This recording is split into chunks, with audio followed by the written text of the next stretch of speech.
island just east of us here, and he says, "Do you guys have any gold?" They're like, "What?" He says, "Gold. You know, gold, shiny metals, gold. No, gold. Oh, gold. Yeah.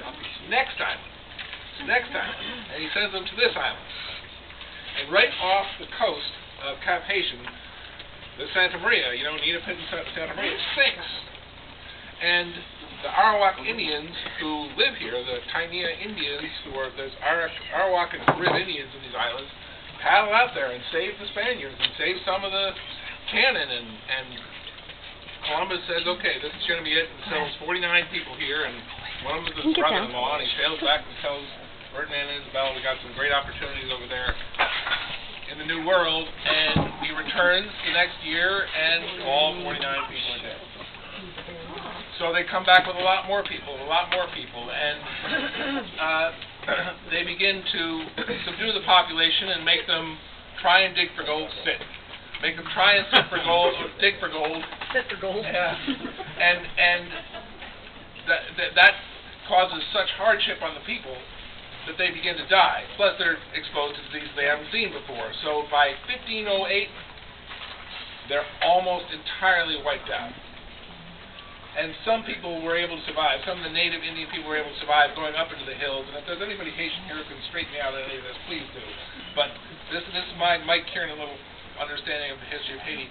And that was called Maroonage when you went up there, and they were Maroons. And they're a portion, there's a very small portion of that in the population now. But what happened over the next 150 years is that there was a lot of piracy. This Isle of Tortuga is right off the coast up there, and so Pirates of the Caribbean and that kind of stuff. You've seen it all. Jean Lafitte was born down in the Cay, and this was an area of some dispute. And the Spanish put a lot of emphasis on settling Santo Domingo and not trying to subdue this rocky territory that was hard to control.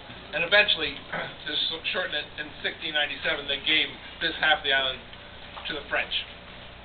And the French began to colonize it and make it into a very successful plantation-designed colony where indigo and tobacco and other products were grown on large plantations. And that formed a structure, and the structure of those plantations was, you know, with some sort of freed slaves who had a lot of power, and a lot of people were in a slavery role, and a lot of people being imported, being enslaved and brought over here from Africa, from different countries. And they tried to keep them apart, the people who came from the same country, so they couldn't form a single language and a single culture and get together and throw revolts. And so 1792, now 300 years after Columbus arrives, is the beginning of a series of uprisings. There's been several throughout the years that continues all the way through 1804, and finally the last of the white plantation owners has been driven out or killed. And we have, for the first time, the nation of Haiti. The only nation on the face of the earth ever formed by slaves who rebelled and overthrew their oppressors. The only black nation in this hemisphere. 1804, not long after 1776, not long after our own revolution, but the United States doesn't recognize the Republic of Haiti until the Emancipation Proclamation, because we had a little slavery thing going on ourselves. And we didn't exactly want to say, "Great job with the slave revolt." So we didn't recognize this country, which is a couple hundred miles from our shores, which had its revolution to form itself right after ours for reasons of our own. The French said, "Okay, you can be free, but you're going to have to pay for it. You're going to have to pay for the plantations. You're going to have to pay for your own freedom. It's going to be 160 million francs." Hello? And using some of the structure that had been left over from the colonial, from the colonization era and the plantation era, How you doing, buddy? they were able to keep this sort of debt on. It was 1804. It's about the same time as the Louisiana Purchase. Louisiana Purchase, all of that territory, 60 million francs. 160 million francs is what this country's debt burden was. And they eventually reduced it, but 70 years later, in the year 1900, 80% of the gross national product of Haiti was to pay that debt. And that debt wasn't paid off until 1947. And so we look at this nation and we wonder, what the hell?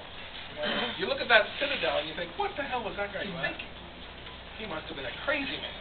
But then again, you look at it and you think of the arms of these mountains, these hills, your palace, and you're ready for the big show up there in the castle. You've got everything. You've got the largest fortress in this hemisphere, and it can withstand whatever. What was he thinking? Who was going to come up those hills that he needed all those cannon spaces? What were they going to have? Basically, he was building something that could not be penetrated, because that was the only thing they could believe in. And what does this all mean in terms of what we're here? Well, I think it does mean something. I think everything we do in our lives that's good and helpful to other people means something. And I think 2 weeks is too long in the tent. I think I got it right. Am I right? It's too long. I'm pointing at John. You know, it's too long. And this is one of those things. The only people I've apologized to in my life, my wife, my daughters, and the people I work with in the ER, because you break. This job will break you. I'll be dreaming in those tents. I'll be thinking about those tents. And I've been thinking about it. It's like an airliner. It's like a submarine. No, it's not. It's like a hold of a slave ship. It's crowded. People are moaning. They're in pain. Except this time, it's not the hand of force. It's us. All the colors. All the people. Extending a hand in aid. And it's been an honor and a privilege to be with you.